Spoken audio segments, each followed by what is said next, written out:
Malaysia kita punya, kita jaga sama-sama. Cintai Malaysiaku, kita jaga kita. Denyut nadi suara rakyat bergema di channel ini. Jangan lupa tekan butang subscribe, like dan share. Salam sejahtera Malaysia, denyut nadi suara rakyat bergema di channel ini. Kali ini Sanusi kantoi habis. Kali ini Sanusi koyak betul kali ini. Kali ini bila dah kena saman tak mengaku. Lepas tu cuba untuk nak selamatkan diri dengan mengatakan perkara-perkara yang lucu. Tapi apapun kita tengoklah ya. Kita tengok putusan di mahkamah nanti bagaimana. Satu perkara yang penting, semua orang dah tonton video, semua orang dah tengok video rakaman ucapan Sanusi. Jadi masing-masing lah buat penilaian ya, masing-masing buat penilaian. Tapi Sanusi berkata ucapan saya tak menyebabkan reputasi Amiruddin terjejas. Apa kena mengena ucapan dia dengan reputasi Amiruddin tak terjejas? Amiruddin menang sebab dia menang lah.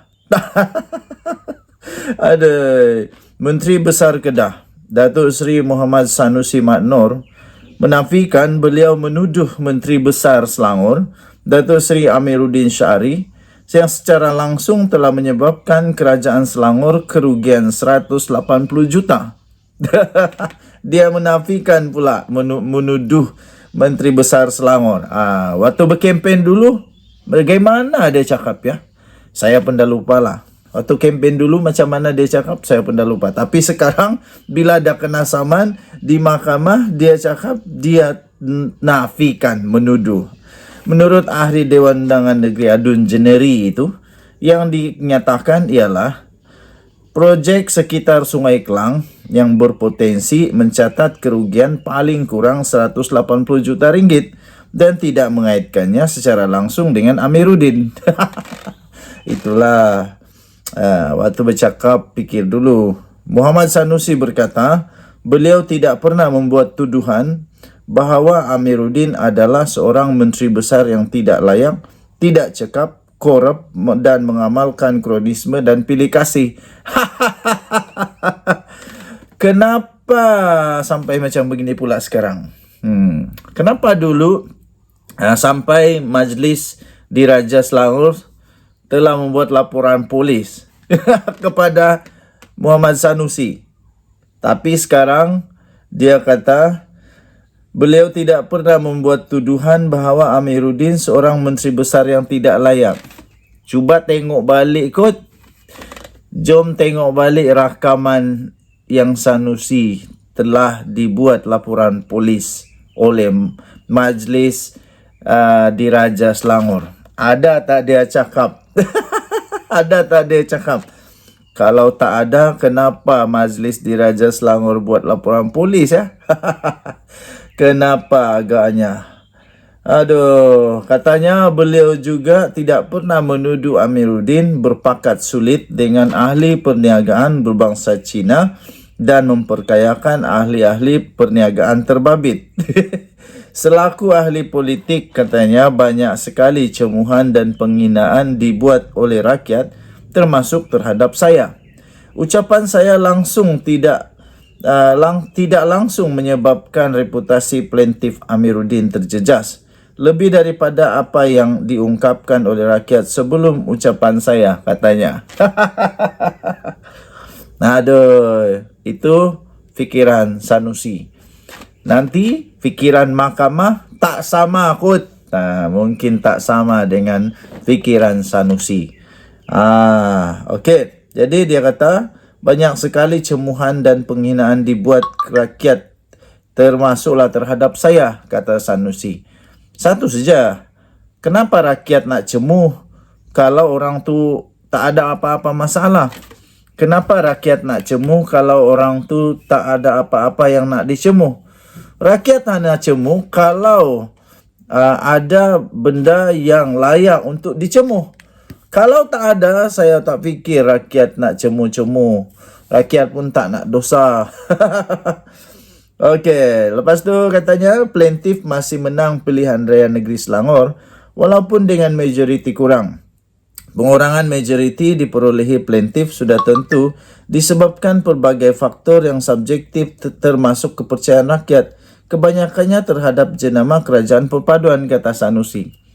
Apa pula kena mengenal pendik juga. Oh, mentang-mentang lah Amiruddin menang, jadi itu boleh menyebabkan segala-galanya diampuni ke?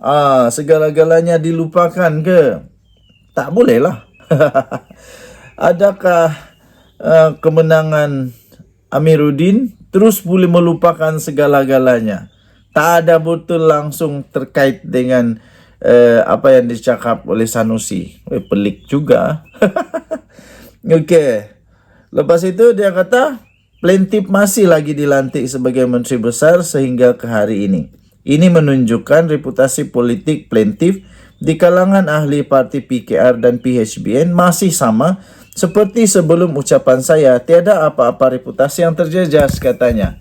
Satu perkara yang penting supaya perkara ini jangan berulang lagi. Itu dia.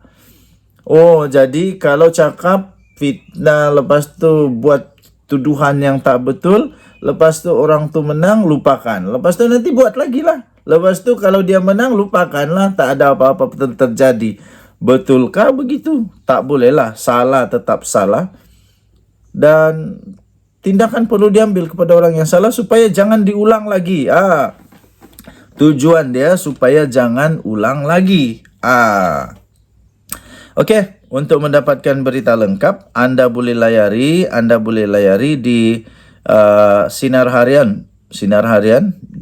Bukan Sinar Harian, maafkan saya. BHarian. BH Online. bharian.com.my di BH Online. Dengan Nadi Suara Rakyat bergema di channel ini. Tajuknya, ucapan saya tak menyebabkan reputasi Amiruddin terjejas. 13 Oktober 2023. Bye-bye. Salam sejahtera Malaysia, Denyut Nadi Suara Rakyat bergema di channel ini. Hai, kerana isu telur dan beras, MPPN gesa Mat Sabu letak jawatan. Suka-sukamu saja suruh orang letak jawatan. Suka-suka saja suruh orang letak jawatan. Kenapa dulu waktu PN berkuasa, kenapa selepas gagal tak ramai-ramai letak jawatan? Kenapa tak ramai-ramai letak jawatan? Sekarang sikit-sikit letak jawatan. Sikit-sikit letak jawatan. Kenapa dulu tak letak jawatan? Waktu ada kegagalan kah? Ada apa-apa masalah waktu Perikatan Nasional? Kenapa tak letak jawatan? Sekarang orang dah tahu ini bukan masalah daripada Mat Sabu. Bukan masalah dari Mat Sabu isu telur dan beras ini. Mat Sabu dah buat kerja. Lepas itu benda-benda macam ni di luar kawalan Mat Sabu. Itu bergantung penuh kepada faktor luaran. Jadi karena kenapa Mat Sabu nak letak jawatan? Tak apalah kalau dia letak jawatan, baik pikat dia lah. Tapi apa yang saya nak kata, jangan sikit-sikit suruh letak jawatan, jangan sikit-sikit suruh tak jawatan. Kenapa? Seorang ahli Parlimen PN menuntut Muhammad Sabu meletak jawatan sebagai Menteri Pertanian dan Keterjaminan Makanan. Daripada PN Tanjung Karang, Zulkafperi Hanapi, dari PN Tanjung Karang yang membuat gesaan itu. Dia mendakwa Muhammad Sabu telah gagal menangani isu berkaitan telur mentah dan beras putih tempatan pada ketika ini. Kalaulah sikit-sikit letak jawatan, bagus semua letak jawatan lah. Bagus semua letak jawatan. Kenapa? Kelantan yang sampai sekarang masih lagi banyak masalah air. Kenapa tak suruh letak jawatan saja orang-orang yang berkaitan di sana? Jadi kenapa Mat Sabu pula kena paksa untuk letak jawatan? Kalau gentleman semua letak jawatan lah. Siapa yang tak boleh handle letak jawatan. Mana boleh macam tu? Susah lah.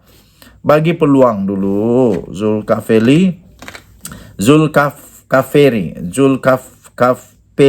Zulkafperi berkata, seorang pemimpin parti bukanlah kriteria bagi membolehkan seseorang pemimpin cemerlang menajui sebuah kementerian. Cuba suruh dia konon. Cuba suruh dia konon, apa dia boleh buat?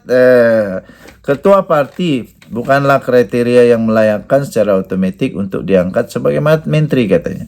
Ini jelas dengan kegagalan Menteri Pertanian, Keterjaminan Makanan dan yang kelihatan dipandu dan memandu kementeriannya, katanya. Ini tersela dengan isu telur dan sekarang isu bekalan beras putih tempatan, katanya. Jadi tampak katanya, jadi saya mohon maaf Menteri Ahli Parlimen Kota Raja untuk meletak jawatan Menteri ataupun PM perlu menggantikan beliau dengan seorang yang lebih berkelayakan bagi menerajui kementerian penting ini dan menyelesaikan isu makanan rakyat, katanya di Dewan Rakyat. Lucu juga, aku ingat dulu ada juga kisah-kisah di mana Menteri PN cuba-cuba untuk berucap pun tak erti. Tapi lepas tu dia letak jawatan tak. Berucap pun tak erti. Sampai ada dikecam oleh artis-artis kerana ucapan dia bahasa Inggris yang lucu. Ingat tak lagi? Dia ada letak jawatan tak? Ada tak dia letak jawatan? Jadi ini ada tak? Kenapa nak suruh Muhammad Sabu letak jawatan? Jadi terdahulu Zulkifli berucap bagi membahaskan rang undang-undang kewangan awam dan tanggungjawab fiskal 2023 di Parlimen. Okey, jadi anda boleh baca ini di malaysiakini.com 11 Oktober 2023, isu telur dan beras MPPN gesa Mat Sabu letak jawatan. Soalan dia, anda setujukah kalau Mat Sabu letak jawatan? Kita jumpa lagi. Bye-bye.